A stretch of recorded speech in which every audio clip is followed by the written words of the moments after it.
Terre d'audace et d'aventure, la côte ouest des États-Unis a depuis toujours agi comme un aimant sur les voyageurs et les immigrants de tous horizons.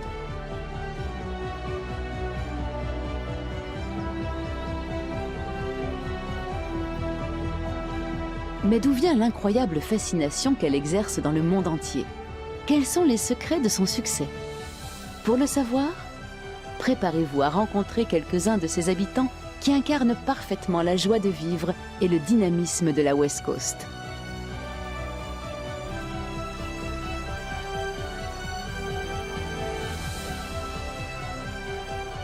En route pour un voyage à travers les États de la côte ouest des États-Unis, de la frontière avec le Canada jusqu'au Mexique.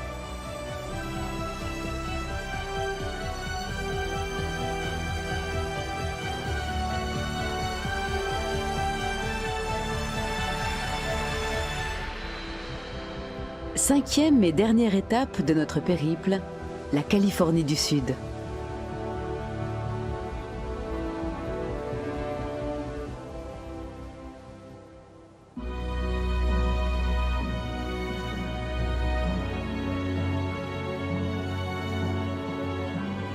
À 2 heures de route, à l'est de Los Angeles, un immense cimetière d'avions se loge le long du désert des Moaves. À la faveur d'un climat très sec qui rend la corrosion négligeable, de nombreux avions en fin de vie sont entreposés ici.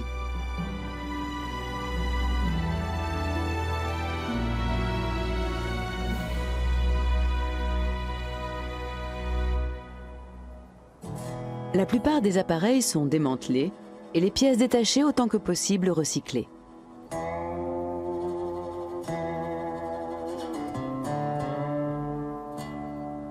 Les avions attendent parfois des années avant d'être rachetés et découpés par les ferrailleurs. L'offre est largement supérieure à la demande.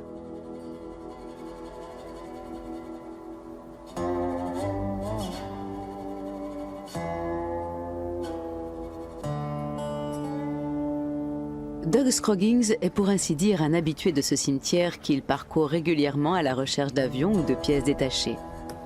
Doug travaille depuis plusieurs années pour l'industrie du cinéma à Hollywood. Il achète de vieux avions dont il se sert pour construire des décors de films.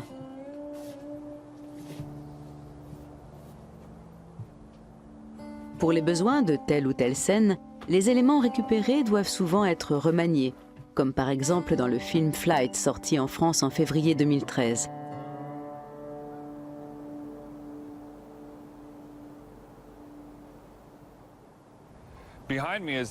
Derrière moi, c'est le cockpit qu'on a transformé pour le film Flight. On l'a comprimé avec une pelleteuse pour qu'il ait vraiment l'air tout cassé. Ensuite, on l'a transporté avec le reste de l'avion sur le lieu du tournage pour simuler l'atterrissage forcé absolument héroïque que Denzel Washington parvient miraculeusement à accomplir dans le film. Dans Flight, Denzel Washington incarne un pilote chevronné mais cocaïnomane. Après un incident en plein vol, grâce à une manœuvre périlleuse, il parvient à atterrir en catastrophe sur une prairie près d'Atlanta, évitant ainsi que l'appareil s'écrase. Les studios qui font appel à nous commencent toujours par nous expliquer quel genre de film ils veulent tourner et quel type d'avion ils souhaitent avoir. Une fois trouvé, on doit le démonter pour le transporter sur le lieu du tournage.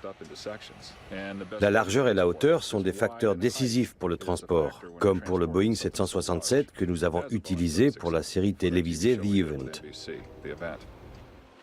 Arrivés sur le lieu du tournage, les hommes de Doug réassemblent l'avion en fonction des desiderata de la production du film. L'avion est ensuite entièrement repeint et recyclé. And action!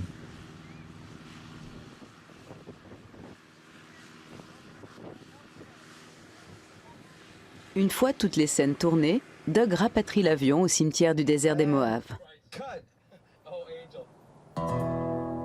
Doug a déjà acheté plus d'une douzaine d'avions mis au rencard, comme cet Airbus de la compagnie Mexicana.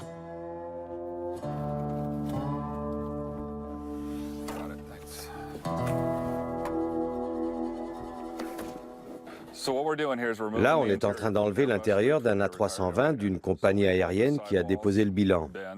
On retire les parois latérales, les poutrelles, les cuisines et les éviers qu'on va ensuite transporter jusqu'au studio où ils seront remontés pour les besoins du film. Cette fois-ci, au lieu d'utiliser le fuselage de l'avion, nous allons construire une sorte d'armature en bois, un cadre à l'intérieur duquel on va insérer tout l'équipement intérieur de l'Airbus. Tous les éléments sont amovibles et donc facilement déplaçables en fonction des différents plans à filmer. Ils doivent être ce qu'on appelle à l'état brut pour pouvoir s'enlever facilement. Le budget moyen de ce type de décor va de 150 000 à 200 000 $. Tout dépend du degré de réalisme de l'ensemble, si toutes les pièces doivent être amovibles, si l'électronique doit fonctionner, si on doit mettre des sièges de première classe et si oui, combien. Et enfin, si le cockpit doit faire partie du décor. Les affaires de Doug marchent très bien. Hollywood est tout proche, la demande en décor aéronautique se maintient à un niveau élevé et la concurrence est pratiquement inexistante. Qui plus est, la matière première ne manque pas. Depuis plusieurs années, le marché américain étant très concurrentiel, les petites compagnies aériennes sont les premières à devoir faire face à d'importantes difficultés financières.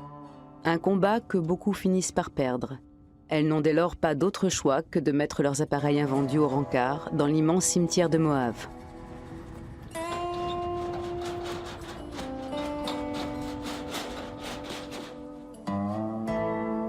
Si l'on part du principe que la durée de vie moyenne d'un avion de ligne est de 25 ans, alors dans les prochaines années, quelques 20 000 appareils rouilleront aux quatre coins de la planète, à moins qu'ils ne soient réutilisés de façon intelligente. Près de Malibu, un avion déclassé a même bénéficié d'un recyclage intégral et exemplaire, puisqu'il a été transformé en œuvre d'art architecturale.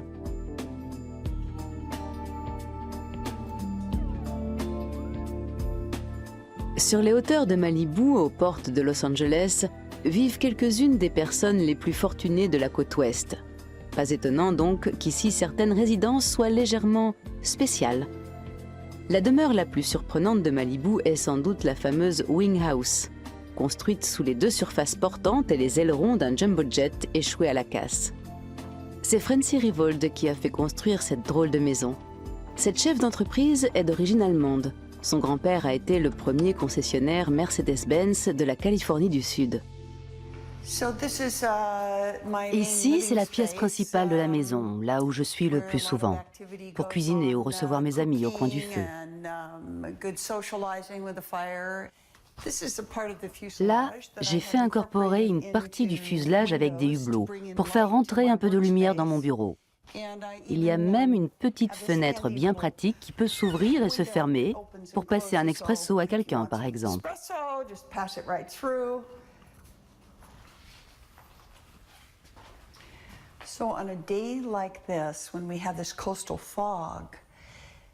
Un jour comme aujourd'hui, quand on a ce brouillard côtier, on a vraiment l'impression de flotter ou de voler parce qu'on ne voit rien d'autre que les nuages tout autour des ailes. C'est assez magique.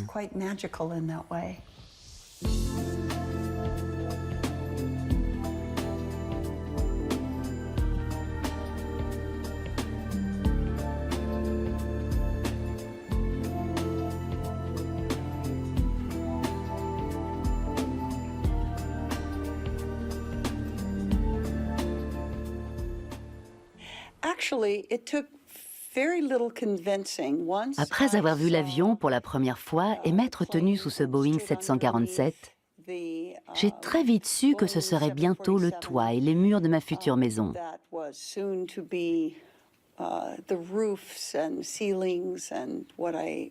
J'étais assez naïve concernant le processus de construction. Et finalement, c'était une bonne chose, car il a duré 6 ans.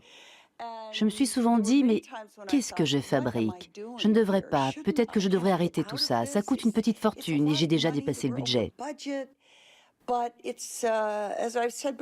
Mais c'est comme quand on est enceinte. On va avoir un bébé et on n'a pas le choix. Il faut bien le mettre au monde. Et puis ça aurait coûté encore plus cher de tout reprendre à zéro que de mener le projet à son terme. Et au bout du compte, j'ai été soulagée quand j'ai vu à quel point c'était beau. J'ai trouvé l'idée de réutiliser une chose déjà existante mais en fin de vie vraiment excellente. Tout à fait dans l'air du temps et en adéquation totale avec mon point de vue sur le recyclage. La côte ouest est très ouverte aux idées hors normes. C'est l'un des rares endroits au monde où les gens ont la possibilité d'être aussi audacieux et novateurs qu'ils le souhaitent.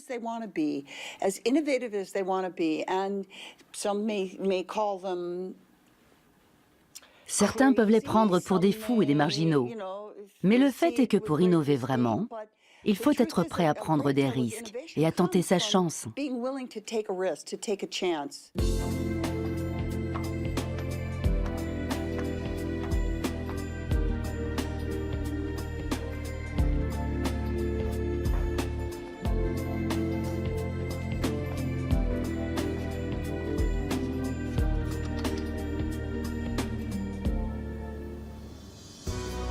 Santa Catalina, à 1 heure de bateau de Los Angeles. Une grande partie de cette île rocheuse de 35 km de long et 13 km de large est la propriété de la Catalina Island Conservancy, une organisation locale de protection de l'environnement. L'île est pratiquement inhabitée.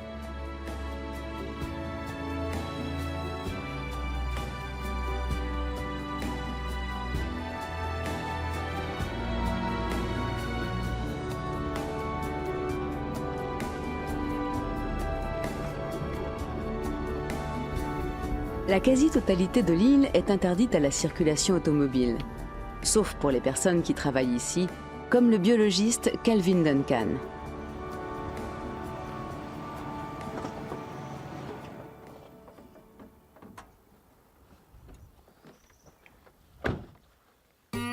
Outre une nature largement préservée, cette île du Pacifique a la particularité d'abriter un troupeau de bisons d'Amérique du Nord.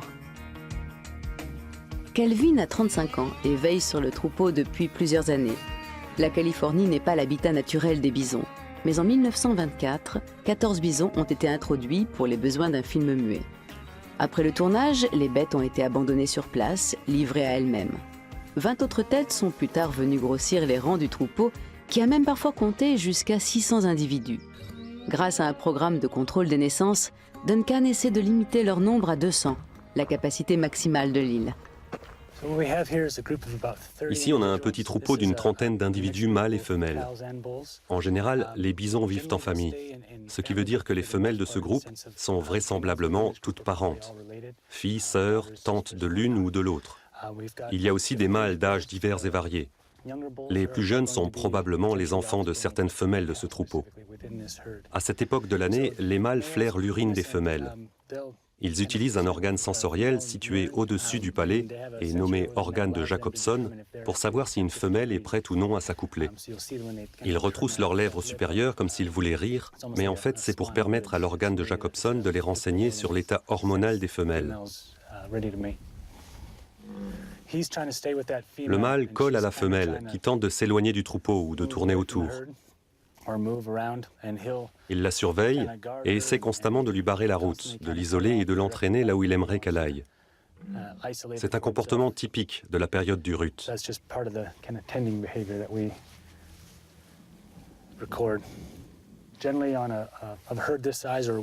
En général, dans un troupeau de 150 individus, plus de 60 femelles sont prêtes à s'accoupler pendant le rut. Normalement, elles devraient mettre au monde plus d'une trentaine de veaux chaque année.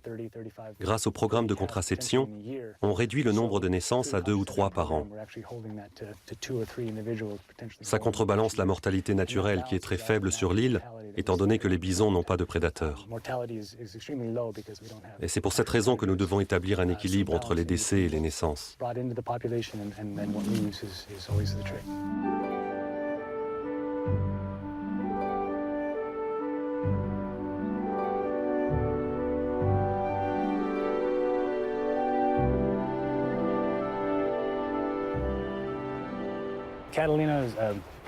Catalina est une île magnifique.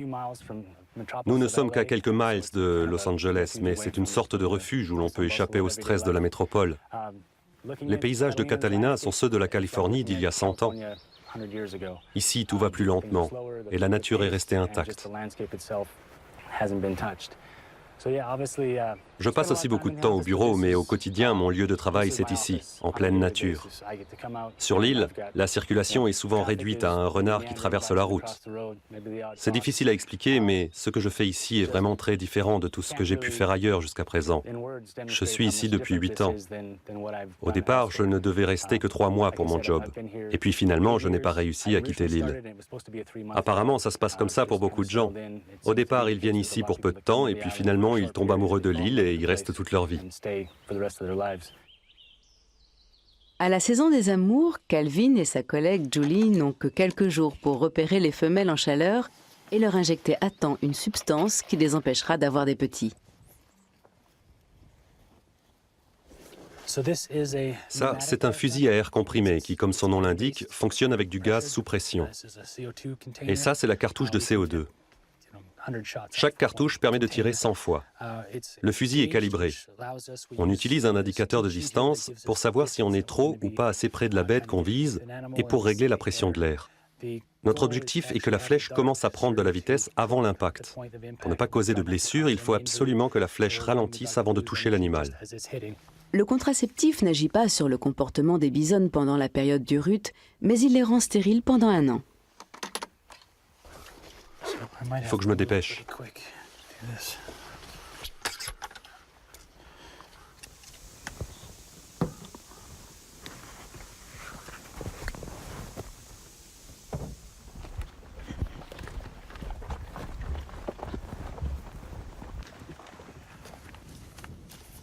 Les bisons deviennent nerveux et commencent à se disperser. Calvin et Julie n'arrivent pas à s'approcher suffisamment près du troupeau.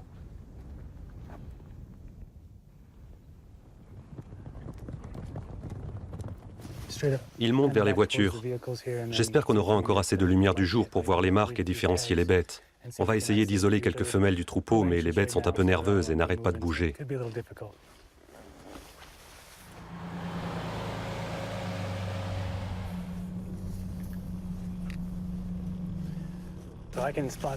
Celle-là, je peux l'identifier. Elle a une patte cassée depuis 2 ou 3 ans. Voyons comment ils vont réagir. Enfin, une femelle en chaleur est à portée de tir. Maintenant, tout doit aller très vite. Elle bouge.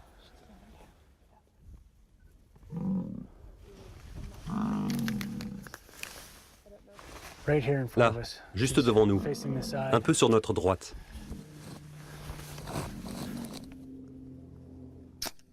Comme prévu, Calvin touche l'animal sur le flanc arrière droit.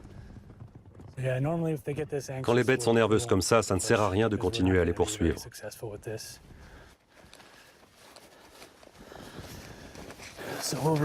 Je veux récupérer la flèche. Comme vous pouvez le voir, tout le produit a été injecté.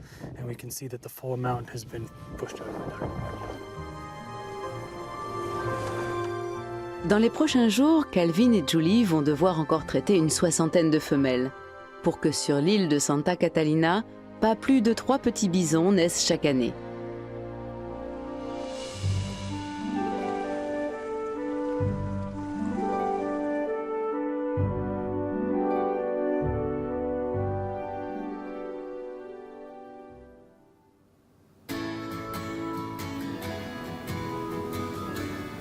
Huntington Beach est la mecque du surf en Californie du Sud.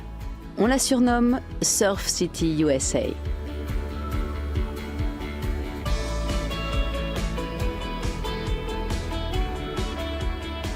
Cette ville est réputée pour sa longue plage de sable fin et ses vagues idéales pour le surf.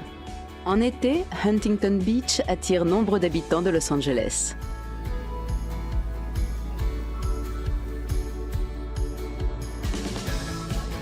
Bien qu'originaire de Hawaï, le surf fait partie intégrante de la culture et de la vie quotidienne sur la côte ouest. Plus que tout autre sport, il incarne le style de vie californien.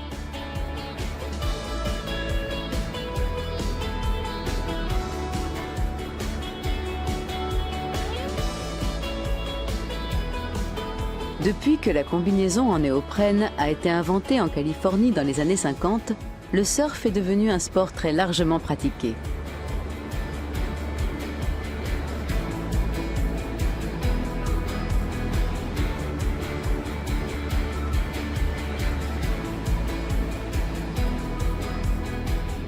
L'atelier de Tim Stumps est situé à 2 pas de la plage. Dans le jargon des surfeurs, Tim est ce qu'on appelle un shaper. Il fabrique des planches pour les meilleurs surfeurs de Californie. Une profession qui requiert avant tout beaucoup d'expérience.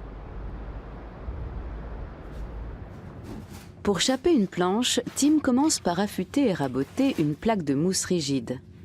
Les bords du tail, la partie arrière de la planche, sont ensuite sciés et polis afin de former un angle à 90 degrés.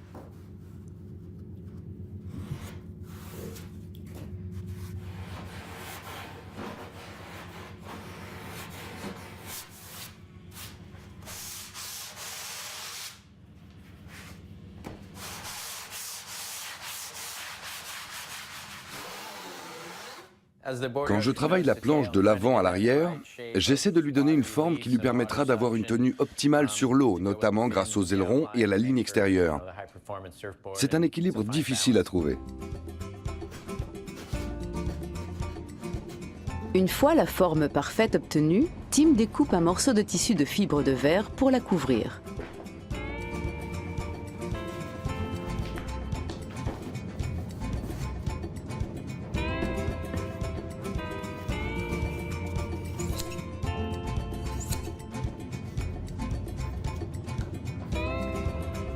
Le tissu en fibre de verre est recouvert à son tour de résine de polyester, laquelle est rapidement étalée en fines couches sur la planche de surf.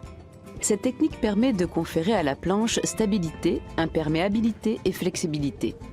Dans le monde du surf, on distingue principalement 2 types de planches, les longboards et les shortboards.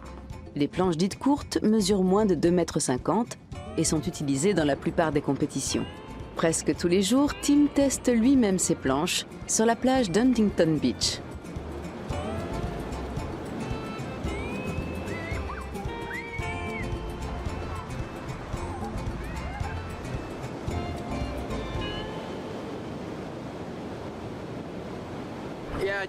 Dans la mesure du possible, je vais surfer avant et après le boulot.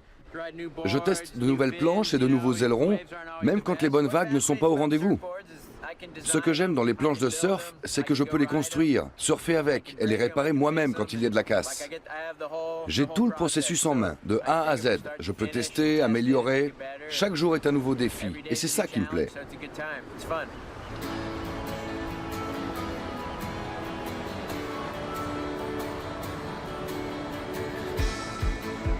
À 34 ans, Paul Pugliese est l'un de ces innombrables surfeurs professionnels à tenter leur chance en Californie du Sud. Il s'entraîne plusieurs heures par jour dans les vagues du Pacifique.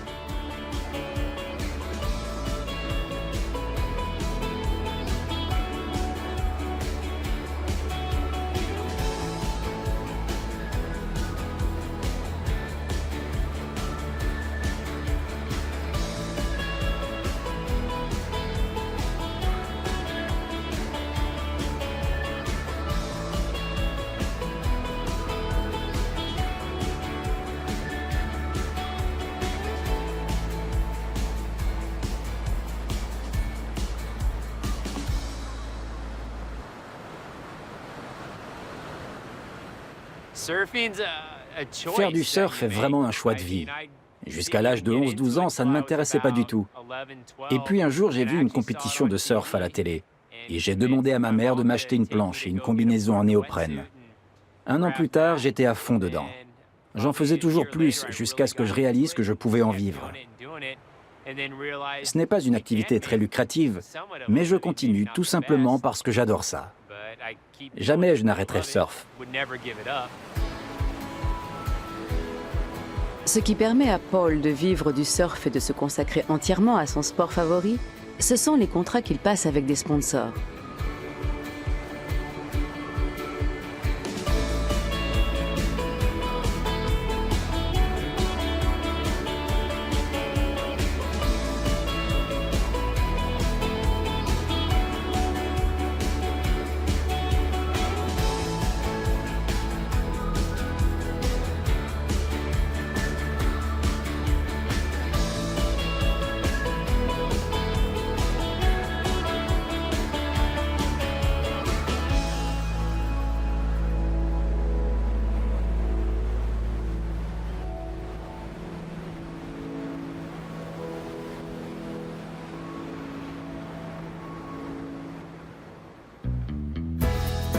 Le lendemain, Paul est parti très tôt de chez lui. Il participe aujourd'hui à une compétition de la Western Surfing à Ventura.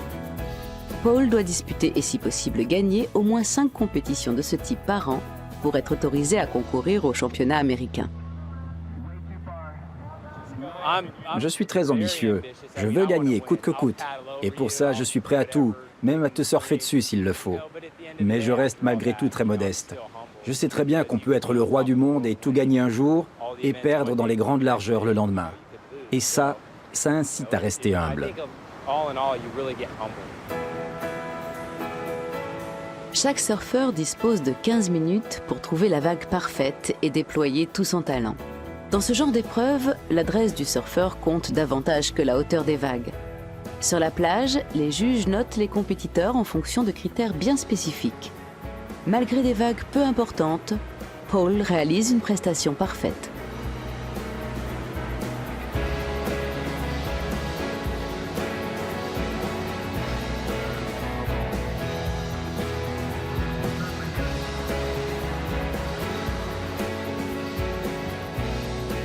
Cette fois encore, Paul remporte la première place dans sa catégorie d'âge.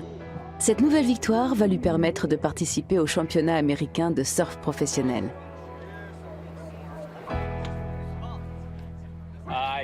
Je viens de gagner ma 2e compétition d'affilée. Je repars du point où je m'étais arrêté l'an dernier. Je suis super content, d'autant que des gens que j'admire beaucoup sont venus voir ma prestation. Et ça, c'est bon pour moi. Vraiment génial.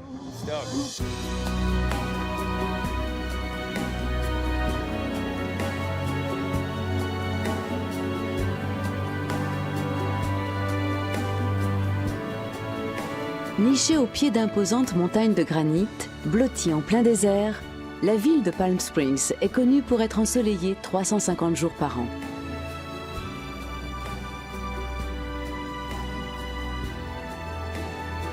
Palm Springs est le berceau d'un courant architectural lancé dans les années 50, extrêmement novateur, aujourd'hui baptisé modernisme du désert, mais qui à l'époque s'appelait modernisme, tout court. Le tout Hollywood y a succombé. Frank Sinatra, Ava Gardner ou encore Kirk Douglas ont tous à un moment ou à un autre fui la foule de Los Angeles pour goûter à cette villégiature du désert. Après une brève phase de déclin, la ville est aujourd'hui redevenue un endroit très branché.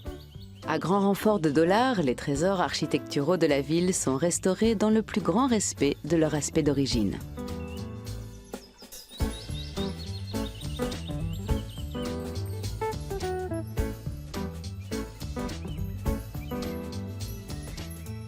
Dans le modernisme du désert, les zones intérieures et extérieures sont étroitement mêlées. Robert Imber est un grand connaisseur de l'architecture de Palm Springs.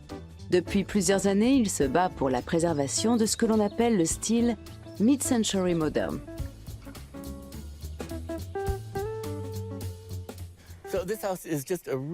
Cette demeure de 1953 est emblématique d'une architecture mid-century très avant-gardiste. Le bois et la pierre s'intègrent parfaitement dans le paysage. La maison reflète très bien les idées novatrices des modernistes. Elle est truffée d'éléments très subtils propres à ce courant architectural. Palm Springs est vraiment l'endroit qui incarne le mieux ce style issu du Bauhaus et de l'architecture organique, caractérisée par des éléments très sophistiqués ou au contraire très courants. Presque toutes les maisons sont de plein pied et aménagées de façon très discrète côté rue. D'immenses baies vitrées donnant sur le jardin et la piscine permettent un passage fluide entre l'intérieur et l'extérieur. Certains enfants naissent avec la passion du baseball, de la danse classique ou des coléoptères. Moi, j'adore les bâtiments. Depuis tout petit, j'aime l'architecture sous toutes ses formes. Je fais partie de ces nombreuses personnes qui consacrent leur vie à la protection et à la préservation de l'architecture locale, lorsqu'elle est aussi particulière que celle de Palm Springs. C'est la ville du modernisme du désert, et c'est ce qui l'a rendue célèbre dans le monde entier. Ce courant architectural a également été pour beaucoup dans la redécouverte de Palm Springs. Il y a quelques dizaines d'années, la situation économique était difficile ici, jusqu'à ce qu'une poignée de gens férus de design s'intéressent à ces résidences. Parce qu'ils en ont compris la valeur, l'importance et la signification, ils ont commencé à les restaurer et à les rénover. C'était au début des années 90. Si cette ville est redevenue populaire, c'est grâce à son style, ses environs magnifiques, ses multiples loisirs récréatifs, mais aussi et surtout grâce à son architecture moderniste. La passion de Robert pour cette architecture si particulière a contribué de façon décisive à sa préservation et fait de Palm Springs un haut lieu de pèlerinage pour les amoureux de l'architecture.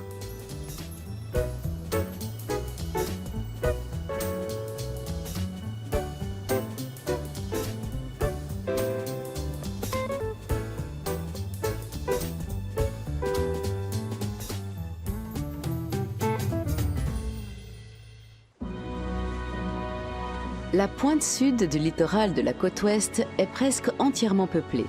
Ce qui attire autant de gens en Californie du Sud, c'est avant tout la douceur du climat. 365 jours par an.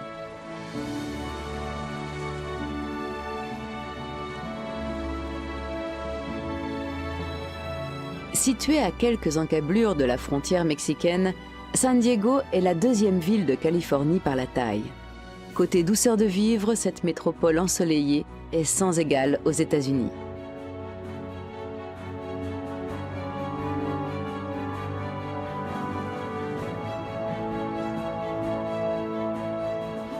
C'est le week-end. Dans un petit aéroport à la périphérie de San Diego, Troy Hartman se prépare à faire le grand saut. Parachutiste chevronné, Troy est aussi un cascadeur célèbre outre-Atlantique. Aux États-Unis, il est surtout connu pour ses cascades périlleuses dans les airs, présentées ces dernières années dans des shows télévisés ou des films publicitaires. Je n'ai encore jamais sauté dans cette combinaison. Il faut la mettre en forme avant de me jeter dans le vide la tête la première. Elle va pile poil. On a la même combinaison tous les deux. Pour le tournage d'un spot publicitaire, Troy doit tester aujourd'hui une nouvelle wingsuit. Pourvue de bandes de tissu entre les jambes et les bras, cette combinaison permet de réduire la vitesse de chute après le saut en la convertissant en vitesse horizontale. Troy est accompagné de Karen, une caméra-woman expérimentée avec laquelle il travaille souvent.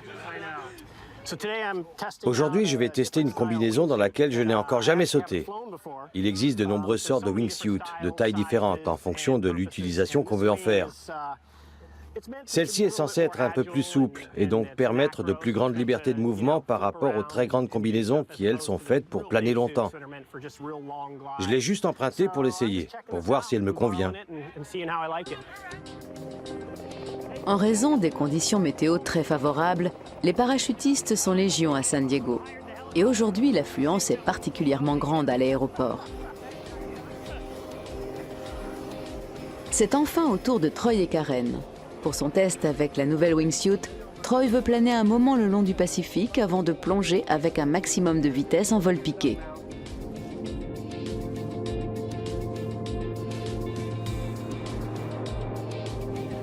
En 10 minutes de vol environ, l'avion atteint la bonne altitude.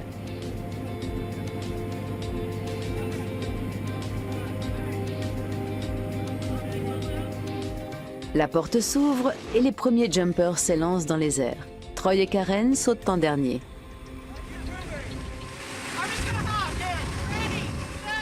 À chaque saut, Troy dispose d'environ 1 minute et demie pour répéter et mémoriser sa chorégraphie.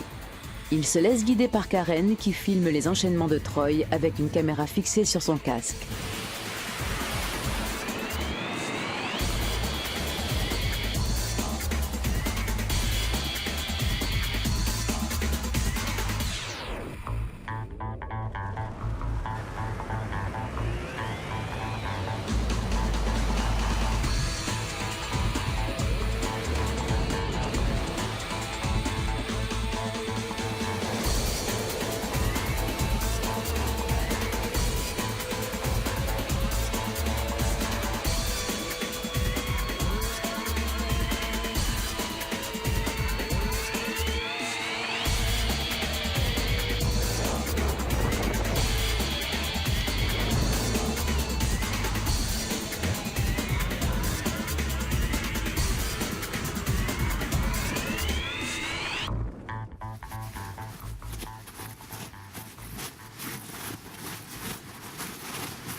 Ça s'est super bien passé. C'était génial, je me suis fait plaisir avec cette combinaison. C'est un sport qui maintient jeune. Quand je reste trop longtemps sans pratiquer, les petits tracas du quotidien finissent par me miner, comme tout le monde. Et je commence à dépérir. Mais dès qu'on s'y remet, on recharge les batteries. Tout le reste devient sans importance. Et on se sent juste bien. J'ai vraiment la pêche, là.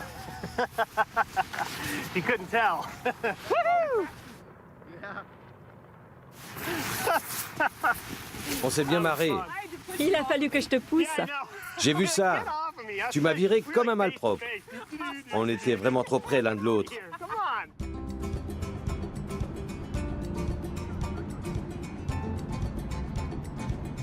Troy vit depuis quelques années à San Diego, une ville où les possibilités sont multiples et les conditions de travail idéales pour un cascadeur des airs comme lui.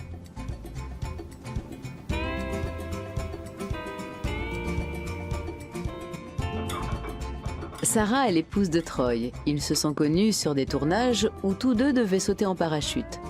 Sarah est elle aussi cascadeuse. Il y a 8 mois, Sarah et Troy ont eu une petite fille. La jeune femme a donc décidé de faire une petite pause côté cascade, d'autant que son métier peut être très dangereux.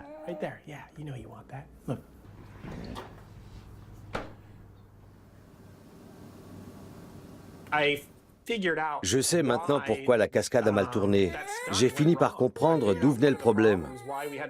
Je n'y ai pas pensé pendant toutes ces années, jusqu'à ce que je voie la vidéo l'autre jour. Qu'est-ce qui s'est passé? Quand on regarde la scène en temps réel, on voit bien que cet homme a une drôle de réaction. Comme s'il réalisait d'un coup qu'il venait de faire une boulette. Regarde. Tu vois la réaction? Il vient de comprendre qu'il n'a pas coupé la bonne corde. Elle a été coupée ici et n'a pas pu se dénouer correctement. Il y a quelques années, Troy a réalisé une cascade dans laquelle il devait s'éjecter en dernière minute d'une voiture jetée d'un avion en plein vol. Mais une corde s'est emmêlée et Troy n'a pas pu ouvrir la portière. C'est quoi le problème avec cette corde? Saloperie de porte! Allez! Je n'arrive pas à ouvrir la portière!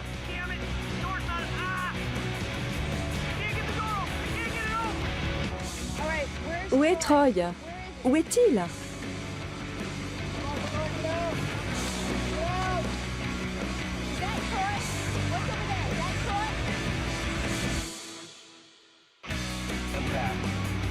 Où est Troy? Il pensait que j'étais mort. En fait, je m'étais éjecté bien plus haut que prévu. J'aurais dû sortir à une altitude bien moins importante, mais vu l'urgence de la situation, j'avais sauté plus haut et ils ne m'avaient pas vu. Ils pensaient que le présentateur du show venait de mourir sous leurs yeux. Ça ne s'est pas bien passé du tout.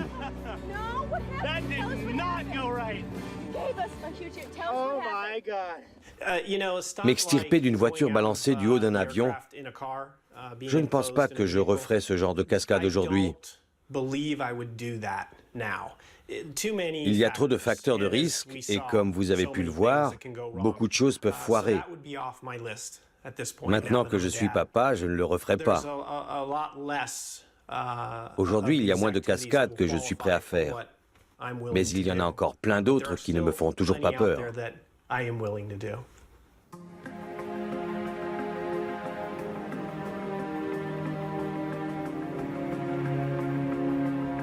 Le lendemain,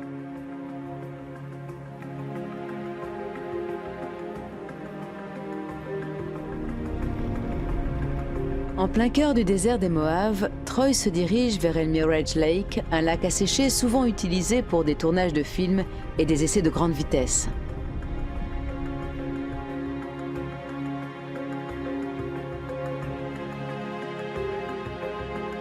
Troy veut aujourd'hui tester sa dernière invention, un jetpack qu'il a conçu lui-même, une sorte de sac à dos doté de 2 propulseurs à réaction qui doit lui permettre de réaliser son rêve, voler de ses propres ailes.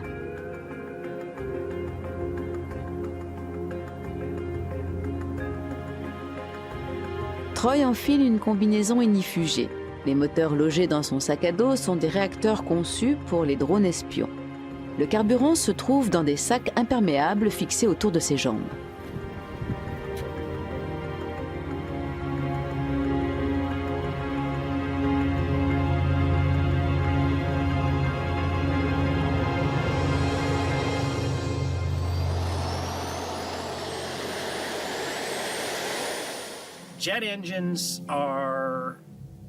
Les moteurs à réaction sont en quelque sorte des bombes dont l'énergie est contenue puis transformée en poussée.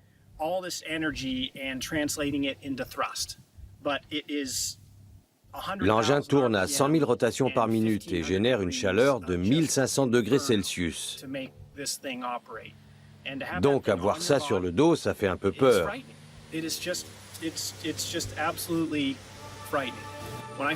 Quand je vais actionner le levier pour mettre à feu le jetpack, je ne sais pas trop ce qu'il va se passer.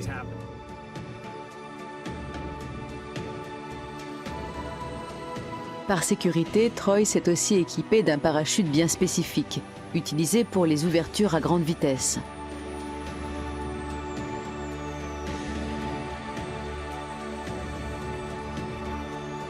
Le vol en jetpack dure 10 minutes à peine. Tout se passe comme prévu. La technique fonctionne impeccablement.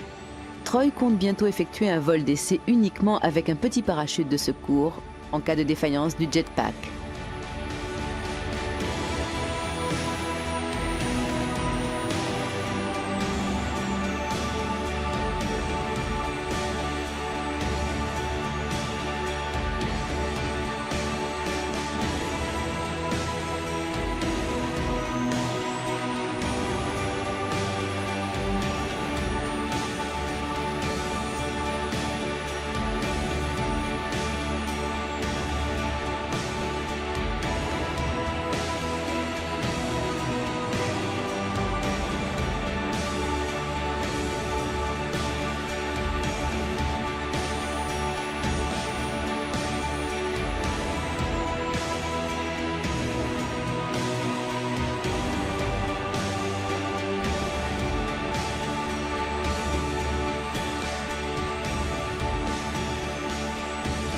C'était dingue, complètement fou. Troy est habitué à repousser ses limites, toujours plus loin, parfois même au péril de sa vie. Comme tant d'autres sur la côte ouest des États-Unis, Troy est doté d'une énergie et d'un optimisme à toute épreuve. Deux qualités propres à nous faire déplacer des montagnes et réaliser nos rêves.